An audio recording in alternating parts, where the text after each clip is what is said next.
तो यहाँ पर दिया गया है मय तनुजा मंदोदरी नाम परम सुंदरी नारी लला। ध्यान देना,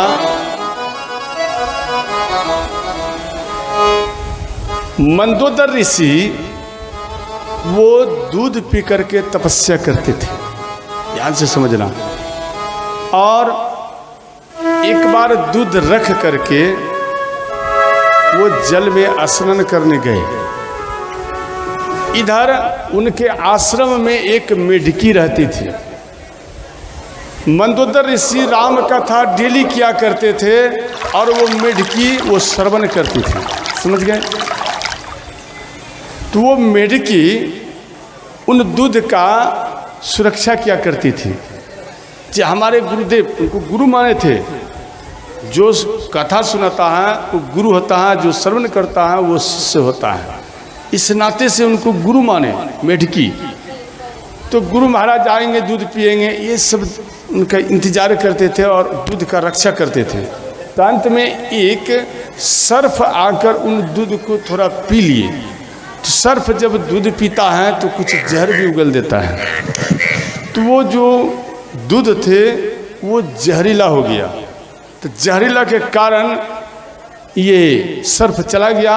अब मेढकी मन में विचार किए जो हमारे गुरुदेव आएंगे तो ये दूध को अगर पाएंगे तो उनका ही मृत्यु होगा। तो गुरुदेव हमको कथा में कहा क्या करते थे, जे अपना यानी दूसरे का प्राण बचाने के लिए अगर अपना प्राण भी मानो यानी अपना प्राण भी उसमें देना पड़ जाए तो उसे भी वैकुंठ ही मिलता है। ये बात सुन करके मेढकी एक गुरुदेव के चरण का याद किए और बोले, हे गुरुदेव, आपके मुखाग्नि से जो कुछ हम सुने हैं आज हम वो स्वयं हम करने के लिए जा रहे हैं और आप मेरे ऊपर कृपा बनाए रखना। तो मेढकी रोते हुए गुरुदेव को याद किए। अंत में ये मेढकी उस दूध में छलांग मारी और वो तड़प करके उस दूध में मृत्यु को प्राप्त हो गई। जहर के कारण उनका मृत्यु हो गया। गुरुदेव आए और वो मेढकी को देखे कि ये तो दूध में मेढकी आ गया है। वो हाथ में जल लिए और वो जल को संबोधित कर बोले, अगर ये मेरे हित के लिए, ध्यान देना, अगर ये मेरे हित के लिए इस दूध में मेढकी अपना प्राण त्यागे हैं तो यह एक कन्या हो जाए, या मेरे अनहित के लिए ये अपना प्राण को त्याग किया है तो ये जलकर भस्म हो जाए। ये कह करके मंदोदर ऋषि जल छीटे तो वो मेढकी से एक कन्या प्रकट हो गई। और वहाँ पर गुरुदेव बोले, जी आप बताओ कैसे आप प्राण त्याग किए। बोले, हे गुरुदेव, आप स्वयं कहा करते थे जे दूसरे का प्राण बचाने में अगर अपना प्राण भी उसमें लुटाना पड़ जाए तो रुकना नहीं चाहिए था, लुटा देना चाहिए। बोले, वो तो ठीक है, परंतु क्यों प्राण लुटाई। बोले, हे नाथ, ये आप दूध रखे उनके बाद आप चले गए तो इसमें एक सर्प आकर ये दूध को पा गए, तो इनके कारण ये दूध जहरीला हो गया है।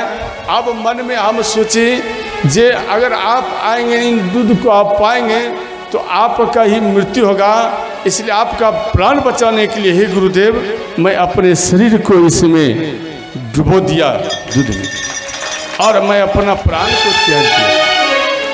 ये बात सुन करके मंदोदर ऋषि की आंखों में अश्रुबिंदु आ गए और उनको बेटी कहकर संबोधित किए, जे बेटी, आज तू हमारा प्राण बचाया है इसलिए तू मेरा पुत्री हुई और मैं तेरा पिता, अब तू मेरे पास रह।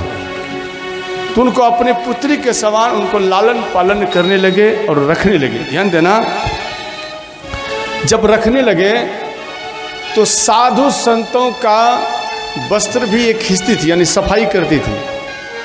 तो एक बार साधु संतों के वस्त्र को लेकर जल में ये गई सफाई करने के लिए। तो संतों का तेज लंगोटी में आए, लंगोटी को जब सफाई कर रही थी ये मंदोदरी, इनका नाम मंदोदरी पड़ा। क्यों? मंदोदरी से पुत्री कहलाए, इसलिए तभी से इनका नाम मंदोदरी पड़े, समझ गए। इनके बाद वो जो जल में सफाई कर रही थी तो इनको प्यास लगे, लंगोटी का तेज जल में गया और जैसे ही वह जल को पी मंदोदरी, तो संतों का तेज जल में वो तेज जल के द्वारा इनके अंदर में आ गया। तो ये गर्भवती हो गई। जब मंदोदरी ऋषि को ये बात मालूम पड़े तो मंदोदरी ऋषि मैं तनुजा नाम के एक व्यक्ति थे, उनको पास आकर के बोले जी देखो ये हमारी पुत्री है, ये आप अपनी पुत्री के समान इनको रखो, इनका पालन पोषण करो और इनका विवाह कर दो। तो अपने आश्रम में वो सुरक्षित जान करके मंदोदरी ऋषि अपने पुत्री को मैतनुजा के पास दी। इनके बाद मैतनुजा कि यहाँ लंकापति रावण गए थे, तो मंदोदरी माता को देखकर इनका मन पिघल गया, इसमें हठ किए और उनके बाद इनके साथ लंकापति रावण विवाह किए। और जब इनका विवाह हुआ, देखो रामचरितमानस पूर्ण तरीका से कंठस्थ माता मंदोदरी को है, समझ गए। ऐसा नहीं उनको नहीं है, पूर्ण ज्ञान है। क्यों कि मंदोदरी ऋषि डेली कथा क्या करते थे और मेढकी के रूप में ही वो श्रवण कर ली थी, इसे इनको पूर्ण तरीका से मालूम है।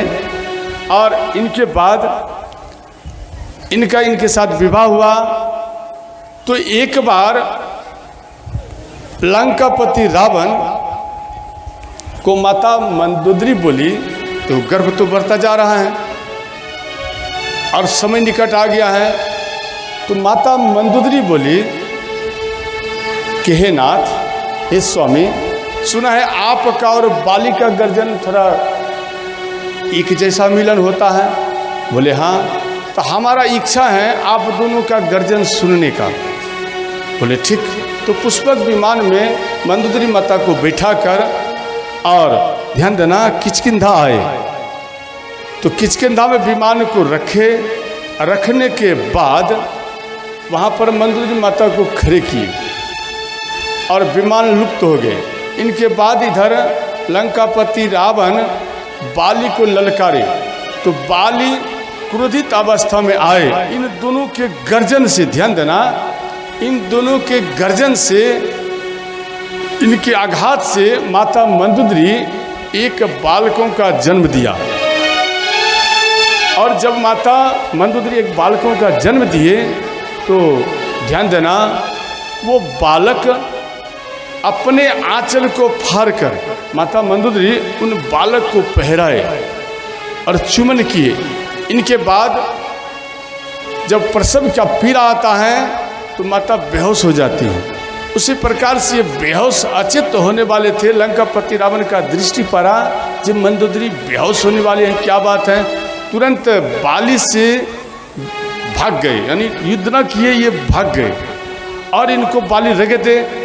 और ये लंकापति रावण भागते हुए गए और मंदोदरी माता को गोदी में उठाकर पुष्पक वन पर बैठाए और लंका की ओर चले गए और उन स्थान पर उन बालकों को रख दिए थे। तो ये बाली ये उन स्थान पर गए तो वहाँ पर एक बालक रोता हुआ दृष्टि दिया। ये देखे, ये लंकापति रावण, ये बाली जब देखे कि भाई यहाँ पर एक बालक है, रो रहा है, तो उन बालकों को गोदी में उठा ली कि कोई नहीं है, इनका कौन सुरक्षा करेगा।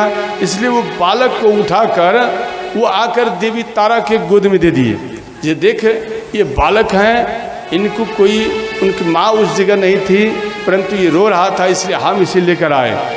तो माता तारा, ध्यान देना, बाली की पत्नी तारा, वो अपने संतान के समान उनका लालन पालन किए और उनका नाम रखे अंगद। बोलते अंगद कुमार की जय। तो इनके बाद ध्यान देना, तो ये वीरोचन वज्रज्वाला कुंभकर्ण के साथ विवाह हुआ। सेलुस नाम के गंधर्व की पुत्री शर्मा, ये विभीषण के साथ इनका विवाह हुआ। अंत में तीनों भाई का विवाह हुआ। विवाह होने के बाद ध्यान देना, ये मचल कर चलने लगे लंकापति रावण। यहाँ पर लिखे हैं, चलता दशानन डोलता